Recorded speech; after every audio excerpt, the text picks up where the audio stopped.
Hi friends, எல்லாருக்கும் வணக்கம். இன்றைய கதையின் தலைப்பு தீயவற்றை கேட்காதே. ஒரு சீடன் மற்றவர்கள் செய்த சிறிய தவறுகளை பற்றி உள்ளதும் இல்லாததுமாய் செய்திகளை மற்றவர்களிடம் சொல்லும் பழக்கம் உடையவனாய் இருந்தான்.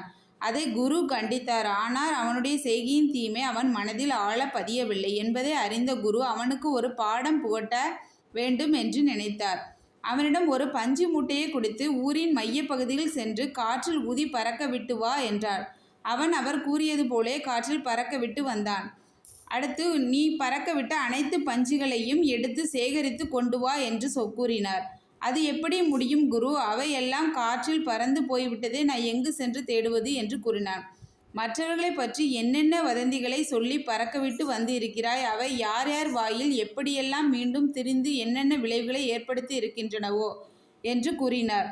நீ மன்னிப்பு கேட்பதன் மூலம் அவற்றை திரும்ப பெற முடியும் என்று நினைக்கிறாயா என்றார். அப்போதுதான் சீடனுக்கு தன் செயலின் தீமை முழுவதுமாய் புரிந்தது. ஆம் நண்பர்களே, இனி யாராவது அடுத்தவர்களை பற்றி நல்லதும் அல்லாதவற்றை சொல்ல வந்தார் பெரிய ஆர்வம் காட்டாதீர்கள். வணக்கம்.